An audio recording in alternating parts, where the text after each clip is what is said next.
This is Kelsey, and I wanted to make a quick video about something that I feel like hasn't been discussed enough in specific contexts, which is the unique power that the community has within esports. What I mean by that is, of course, there have been ad nauseum conversations about how community has a special interaction with players. Since players are on social media and streaming all the time, there's a lot more interaction that way.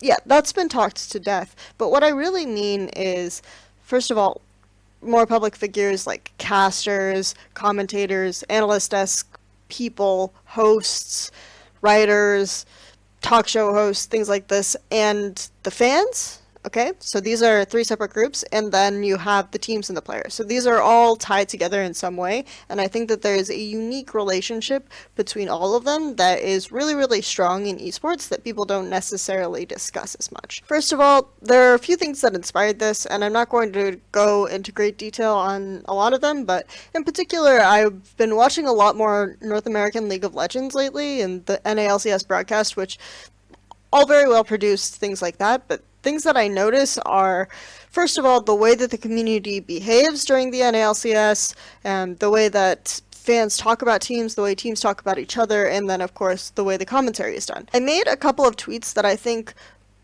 require a little bit more explanation because, first of all, the Riot broadcasting team immediately took those tweets as only focused on them when I was talking about the NALCS community as a whole, and the way that I think that a lot of it is extremely narrative driven. When I say the entire NALCS thing, I mean the community of fans who talk about the games on Reddit. I mean the writers and the commentators who are not necessarily on broadcast and the broadcast. I mean that as a whole is extremely narrative driven. And I know that it's extremely narrative driven because I know that a lot of the Riot how to be a caster mantra and ideas like this come from the headquarters, which are located in North America, and a lot of it is about emphasizing narrative and telling a story. And I don't necessarily think there's anything wrong with that. I just think that some of the narrative points are emphasizing factors that aren't necessarily important, and they're ignoring sometimes larger context factors that lead to what appear to be individual strong performances. None of this is that as important as I think the underlying element, which is that it is overwhelmingly positive. And not to beat a dead horse, because there have been all sorts of comments and things like this in the history about how NA casting or Riot Games, League of Legends casting as a whole is really positive and is afraid of criticism. I'm going to go ahead and double back on that and try to explain a little bit of why that might be, instead of just saying, oh, they should criticize them more. Because I think that a lot of the factors that lead to people criticizing teams less on broadcast and things like this are also factors that have in the past made me hesitant to criticize certain teams or players for fear of some of these factors. So I think that this will shed a little bit of light on why maybe a lot of the narratives that the NA broadcast propel are so positive. And then after that, I want to talk about, should it be like this? And some of the unique powers of the community in terms of the writers and the fan base that also propel these narratives forward, for sure, and how they can have an impact on the overall scene that I think is relatively unique. The first example of something that has been used to make casters or critics or writers or other community members shut up about whether or not a team or a player has been doing well is to say that you can't possibly know as much about the individual circumstances and the thought process of what's going on as the player. Of course, I'm not exactly in that player's head deciding what he's doing at that time or seeing why he chose to choose this summoner spell in Champion Select, or why he thought he could do well in this matchup, or perhaps at the moment why he used W instead of Q, or something like this that was going along the lines of how he thought he should make that trade. So, of course, I'm not in his head and I can't think of everything that he's doing, but I'm not criticizing his thought process, okay? I'm criticizing the results. And this is what casters are doing as well, or could be doing as well, is criticizing the result of the play or criticizing the result of what's being done. There's also a ridiculous notion in the community that you have to be an ex-pro player to provide valuable insight into the game or know anything like this. There are a lot of commentators and smart people in the game, not necessarily including me, who don't play the game a lot, but spend just as much time on it, or pour just as many hours of the game into the game without playing it as much. They study all sorts of VODs, they research champion interactions, they watch solo queue, they talk to individual pro players, things like this, to really understand and to get a good leg up on the game and make sure that they understand the game well enough to criticize it, to talk about it. It's like there's this weird image that, you know, the players and the teams are working really hard to understand what's going on, and that commentators are kind of just sitting around in their pajamas, eating Cheetos, and not researching the game or doing any work that would make them competent. Like, they have a super easy life, and so they can't talk or they can't criticize anything. They're not really putting in the same amount of work. That's kind of insane, because anyone who works in this industry hardly sleeps, spends all of their time obsessing over it. Like, if you're in the gaming industry, it is your life. It literally is. I can't really emphasize that enough. Let's use a fictitious example that has nothing to do with League of Legends or video games or esports at all. Okay? Let's say I have a friend who is a very well-known critic of chocolate cakes, okay? He is a very voracious consumer of cake. He writes long-winded reviews on blogs of chocolate cake, and he knows the ins and outs of the fluffiness of the cake or the way that the spread is put on it. He goes into all sorts of types, like decadent, how many layers, flourless, is it German chocolate cake, what type, what have you, what sort of toppings. I don't know anything about it, and that's exactly my point, is that I hardly know anything about a chocolate cake. I've made a few chocolate cakes myself here and there on my free time, looking up recipes. I enjoy eating chocolate cake here and there. Haha, wait, jokes. Yeah, it's good. Kelsey's fat. The point is that I like chocolate cake, and I will have chocolate cake on occasion, but I'm nowhere near the consumer he is. The point is also that neither of us are chocolate cake bakers. However, he has spent a lot of time dedicating as much time as a baker to understanding chocolate cake and the way it's put together. If we both go to a bakery and we order a piece of chocolate cake and mine has a layer of cardboard in it, perhaps they were using this piece of cardboard to flatten one of the layers to keep the cutting very even, something like this, and they forgot to take it out before they put the frosting on in the next layer and things like this. I don't have to be a really, really, really good expert of chocolate cakes in any line of work to say that this is bad, and just to tell them that you have cardboard in your cake. Like, this is a bad decision, this is terrible. He, however, can pick out certain peculiarities about cake making that maybe not even the baker himself is aware of, that he needs to do better, or things like this, because even though he's not a baker, he's eaten a ton of chocolate cake, probably a ton of chocolate cake that's better than this one, right?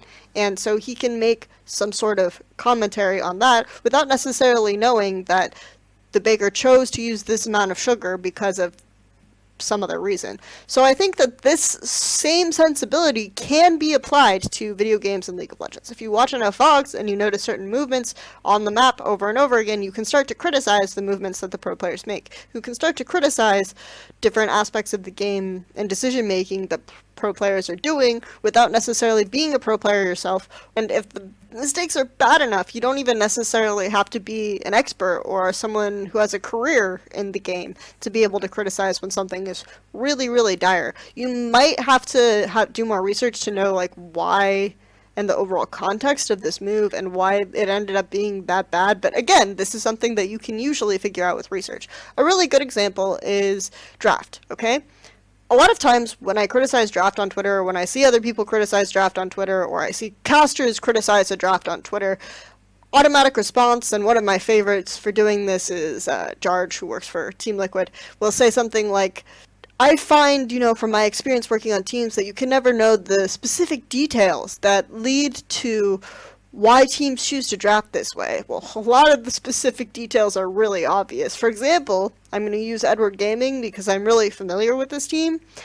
This year, Edward Gaming came out, they banned Rengar on blue side, so red side ended up banning Kha'Zix. So immediately I'm saying it's possible that Fire Lolly, who's a jungle I've criticized a lot in the past, doesn't necessarily play Rengar. But when they had the Kha'Zix ban in response, it's like, okay, so this guy is banning Rengar on blue side so that the enemy team will feel like they have to ban Kha'Zix, because without Rengar you can get away with banning Kha'Zix. And these are the kind of like super OP junglers, but Kha'Zix is the one who always makes it through. And they want both of them off the table so that Fire Lolly can play something that's maybe more comfortable to him. They also super early picked Maokai.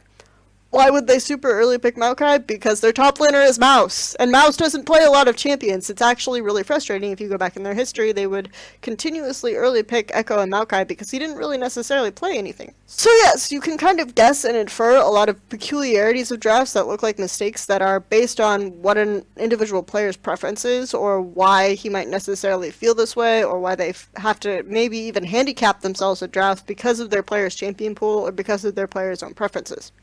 These are all things that are very obvious if you study enough of a team or enough of the game again, but still, you're obviously missing very small nuances. That doesn't mean you can't criticize it and can't say that this was done poorly. Alternatively, I think a big reason why this individual, you can't criticize the team because you can't possibly know enough about the game as the team and the players, is propelled forward, is because Riot wants you to play the game. Now this is going to sound like a conspiracy theory, and it's not necessarily propelled forward as I think Riot are doing this consciously, but it seems to be very, very obvious that they could have an incentive to prevent like really, really harsh criticism of pro players by people who aren't currently pro players. Because Riot Games put on the league, and ultimately Riot Games want more people to play their game. So in order to get to a point where you can criticize or understand the game, there's this weird luminous ceiling where you have to play at a professional level to be so good, so you have to invest more time playing the game to understand the game, and you can only understand the game via playing the game. Really obvious to me that this would be something that would be beneficial to Riot Games as not only a tournament organizer, a league organizer, event organizer, but, you know, a team to maybe make criticism done by non-professional players to a minimum. Now, I'm not saying that there aren't unique things that you get from playing the game. There very obviously are, but I don't think it's something that's really big where it's like if you're not a pro player, you can't criticize, because a lot of these casters play the game at a relatively high level anyway. Now, the next really big factor that I want to talk about, and these are basically the two, is a fear of haters. And there have been a lot of pro player and community outcry about community response to individual players performing poorly. And big community figures necessarily having responsibility in constructing their narratives, or when they talk about the game, directing some of this community backlash. Now, first of all, going back to the cake example, me as Scrub who just likes to eat cake sometimes will still criticize the cardboard if it's something really, really obvious in the cake. So there's nothing that a commentator is going to be able to do about that except maybe alleviate some of that by providing context examples. Really extreme community examples are not going to change very much. There have been instances in the past where individuals have come out really heavily, and pro players have come out really heavily against casters for criticizing.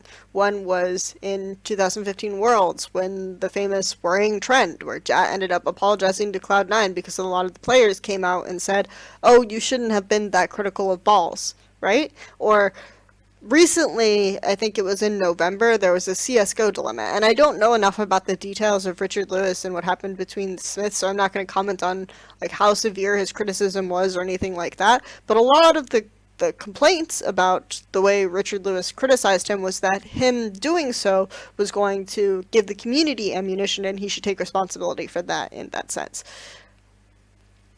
A lot of these pros and things are worried about criticism from bigger figures leading to hatred and an onslaught of community members telling them to kill themselves if they are singled out as performing poorly. Now, this is a type of criticism that I'm not necessarily always advocating doing. I think sometimes yeah, you should single out a player and criticize them because they are playing really, really below standard.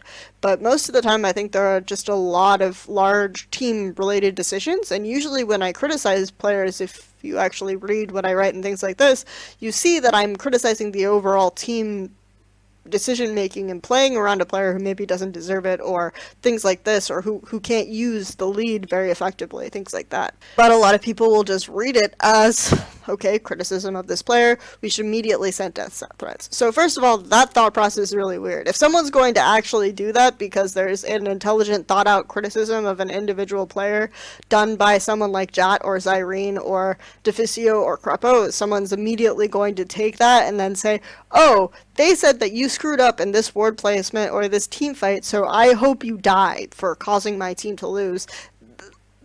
You can't control someone like that. You can't be responsible for a response like that. It's actually absurd to say that the caster shouldn't have criticized that player because it will lead to fringe weird people who would probably threaten the player to die anyway. That's like an actual insane thing. So if you're afraid that there will be hate, or if you feel like individually you have to stand up for your teammate, I understand the whole stand up for your teammate and stand up for your player type thing as an owner or a manager or what have you. I understand that perfectly well. If you want to go on social media and go to an individual commentator or someone and say that thing that you said was not cool and it's not his fault and all that stuff, it makes you seem like a good teammate. It's good camaraderie.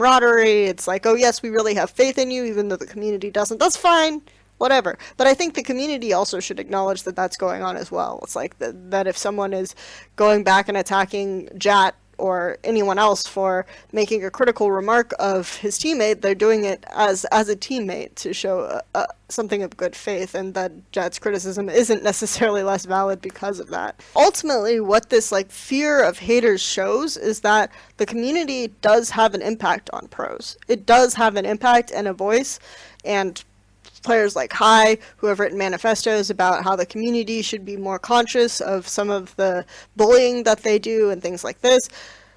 All of this, to me, says that the pro players and the teams are paying attention to the community. So even if they say we don't really care what the community says, they really obviously do. And they aren't just talking about the individual fans, they aren't just talking about the Circle Jerk Reddit comments, they're talking about the community at large. So as casters and writers and even fans, we kind of have a responsibility to hold teams to a certain extent accountable, is my feeling behind this entire thing. So yes, we don't necessarily know the specific thought process of an individual player, and yes, sometimes people can take our comments to an extreme level. Shouldn't necessarily be something that stops someone like a broadcast individual from making a criticism. And I think that overall this sort of attitude has gotten a little bit better in certain broadcasts and things like this, that there have been more criticisms of players. But I do think that it could be done more, because I feel like there's an overall sense of complacency that permeates the general North American LCS feeling when I watch the game. And that's the thing that troubles me the most, is the sense of complacency. When I was critical of North American LCS teams for doing the same experiment that the Chinese did, because why would they think it would go better if they imported big-name Korean players? Did they think that they would suddenly win Worlds when China didn't? Did they not see some of the mistakes that the Chinese teams made? And most of the responses were, well, I think NA teams are mostly just concerned with winning NA or staying in NA LCS. That really bothers me. I'm going to tell you why that really bothers me, because I think that there is a history of North American teams and European teams saying that they're going to win Worlds, and they really want to win Worlds, and slowly there's been this sense of defeatism and complacency that's fallen out. And sure, maybe commentators and maybe casters and things like this have laughed at them for saying that, because their actions didn't necessarily back up what they said, right? Like that's definitely something to be concerned about. You don't automatically win Worlds by saying you're going to win Worlds, but I think saying that you shouldn't try, or just being really complacent and not feeling like you can do well internationally, I don't necessarily think that teams like Cloud9 or teams that like Immortals that have done well in the past should be necessarily just concerned with staying in the league, should be necessarily just concerned with winning North America. They should be concerned with maybe trying to do better than that, because why else are you playing the game? To make streaming money, to do all this other stuff? That wasn't originally why you got into the game, right? You wanted to be the best. you wanted to go pro. Maybe some people did just want the streaming and the fame and the money and things like this, but there are a lot of people who became really good because they were competitive, because they wanted more from themselves. And so when I spend a lot of time writing articles and watching VODs and studying the game, it's because I am trying to honor this idea that a pro player is demanding a lot of himself. Because I also want to demand a lot from the people that I'm watching on the screen. I also want to demand a lot of that, and I'm going to, as a result, demand more of myself as someone who comments, who makes criticism.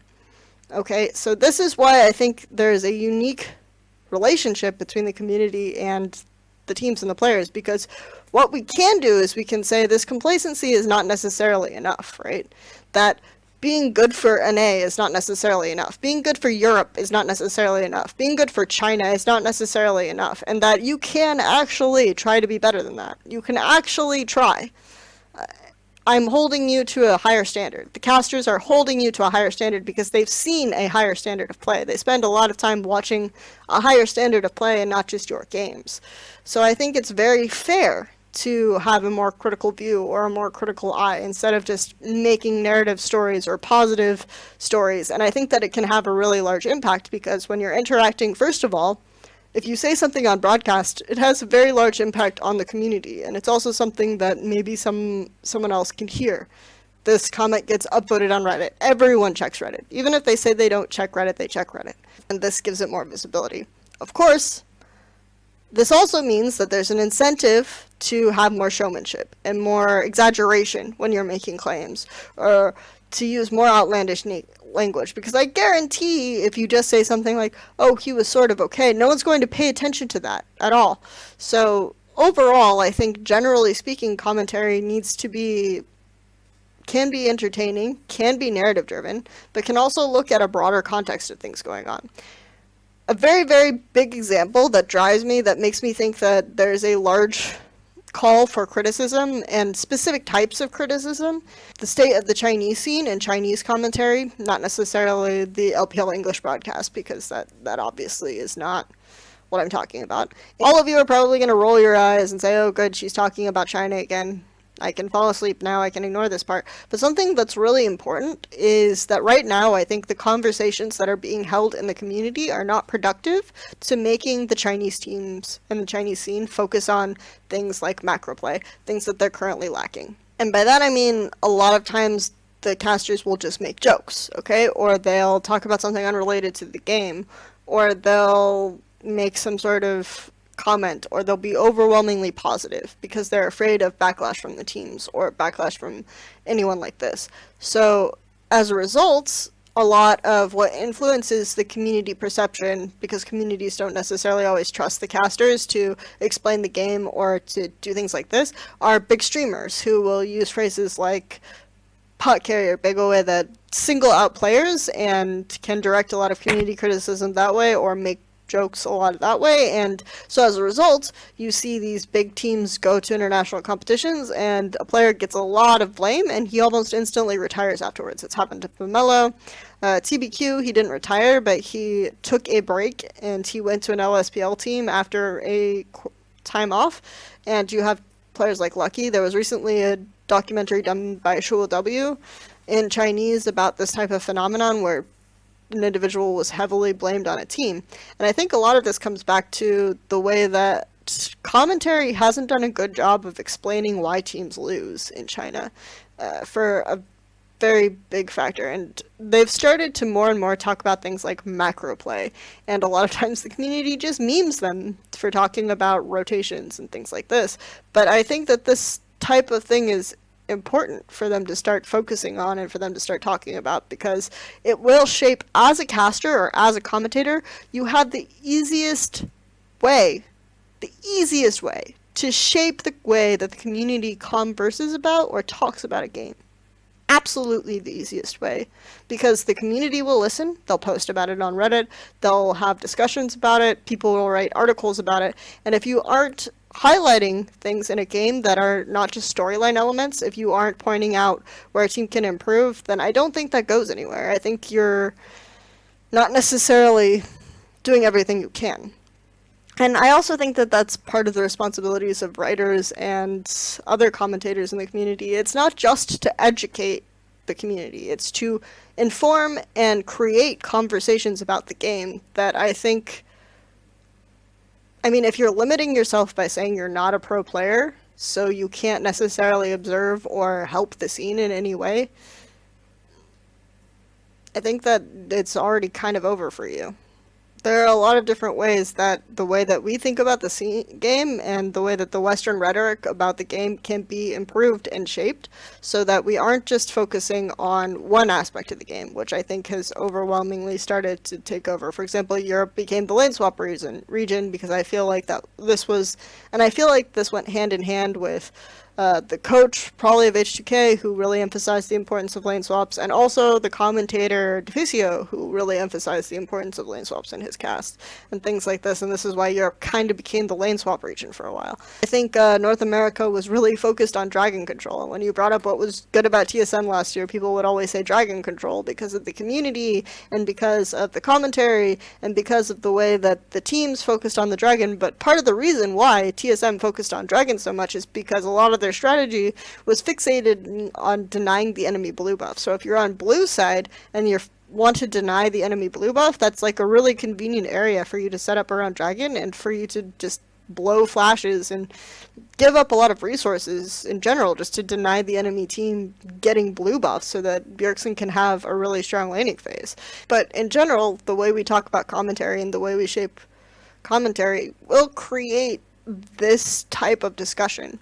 And so I think that it's important to bring up the topic of criticism again when we're discussing narrative casting and not just focus on the positive narratives. Anyway, hopefully you enjoyed this video, made you think a little bit more about the role of commentary and criticism and why I think it's some of the reasons that are most commonly thrown out for commentators to not criticize players are actually kind of insane.